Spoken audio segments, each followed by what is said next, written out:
തെരഞ്ഞെടുപ്പ് കമ്മീഷണർ അരുൺ ഗോയലിന്റെ രാജിയിൽ അമ്പരന്ന് ദേശീയ രാഷ്ട്രീയം. അപ്രതീക്ഷിത രാജി തെരഞ്ഞെടുപ്പ് പ്രഖ്യാപന ഒരുക്കങ്ങൾക്കിടെ. മുഖ്യ തെരഞ്ഞെടുപ്പ് കമ്മീഷണറുമായുള്ള അഭിപ്രായ ഭിന്നതയെ തുടർന്നാണ് രാജിയെന്നാണ് വിവരം. വിഷയത്തിൽ രൂക്ഷ വിമർശനവുമായി പ്രതിപക്ഷ പാർട്ടികൾ രംഗത്തുവന്നു.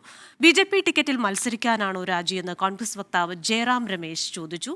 പുതിയ അംഗങ്ങളെ തീരുമാനിക്കാനുള്ള സമിതി യോഗം അടുത്തയാഴ്ച ചേരും. വിവരങ്ങളുമായി ഡൽഹിയിൽ നിന്ന് ചേരുന്നത് രാധാകൃഷ്ണനാണ്. ആർക്കെ, ഈ രാജിയുമായി ബന്ധപ്പെട്ട ഊഹാപോഹങ്ങളുണ്ട്, പക്ഷേ കൃത്യമായ ഒരു വിവരം ഇപ്പോൾ ലഭ്യമാണോ? എന്താണ് അതിന്റെ കാരണം എന്നതിന്?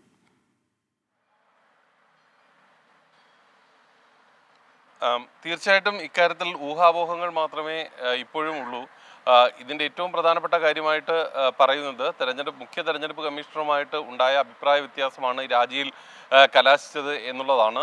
തെരഞ്ഞെടുപ്പ് അടുത്ത് നിൽക്കുന്ന സാഹചര്യത്തിൽ ഈ രാജി ഒഴിവാക്കാനായിട്ട് നടന്ന ശ്രമങ്ങളൊന്നും ഫലിച്ചില്ല. തുടർന്നാണ് ഈ രാജി തീരുമാനത്തിലേക്ക് കാര്യങ്ങൾ എത്തിയത്. ഏതായാലും ഇപ്പോഴുണ്ടായിരിക്കുന്ന പ്രശ്നങ്ങളൊന്നും തെരഞ്ഞെടുപ്പിനെ ബാധിക്കില്ല എന്ന് കാണിക്കുന്നതിന് വേണ്ടിയിട്ടുള്ള തയ്യാറെടുപ്പുകളാണ് തെരഞ്ഞെടുപ്പ് കമ്മീഷന്റെ ഭാഗത്ത് നിന്ന് ഉണ്ടാകുന്നത്. ഈ ആഴ്ച തന്നെ ഈ തെരഞ്ഞെടുപ്പ് പ്രഖ്യാപനം നടത്തുക എന്ന ലക്ഷ്യത്തിലേക്ക് തെരഞ്ഞെടുപ്പ് കമ്മീഷൻ എത്തിയിരിക്കുന്നു. ശനിയാഴ്ചയ്ക്ക് മുമ്പ് പ്രഖ്യാപനം സാധ്യമാകുന്ന വിധത്തിൽ മറ്റൊരുക്കങ്ങൾ നടത്തുക എന്നുള്ള നടപടികളിലാണ് ഇപ്പോൾ തെരഞ്ഞെടുപ്പ് കമ്മീഷൻ ശ്രദ്ധ കേന്ദ്രീകരിച്ചിരിക്കുന്നത്.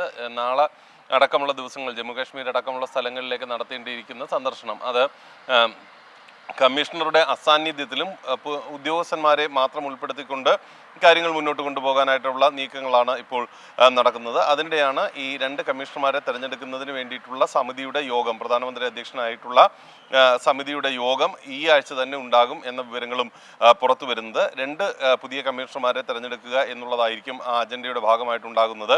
കോൺഗ്രസ് അടക്കമുള്ള പാർട്ടികൾ നിശ്ചിതമായിട്ടുള്ള വിമർശനമാണ് ഇപ്പോഴത്തെ സാഹചര്യത്തെക്കുറിച്ച് ഉന്നയിച്ചിരിക്കുന്നത്. രാജ്യത്തെ ജനാധിപത്യത്തിന്റെ മുന്നിൽ ചോദ്യചിഹ്നമായി നിൽക്കുന്ന നടപടികളാണ് തെരഞ്ഞെടുപ്പ് കമ്മീഷനിൽ നടക്കുന്നത് എന്നാണ് കോൺഗ്രസ് പറയുന്നത്. ശരി, ആർ രാധാകൃഷ്ണനാണ് ഡൽഹിയിൽ നിന്ന് വിശദാംശങ്ങൾ നൽകിയത്.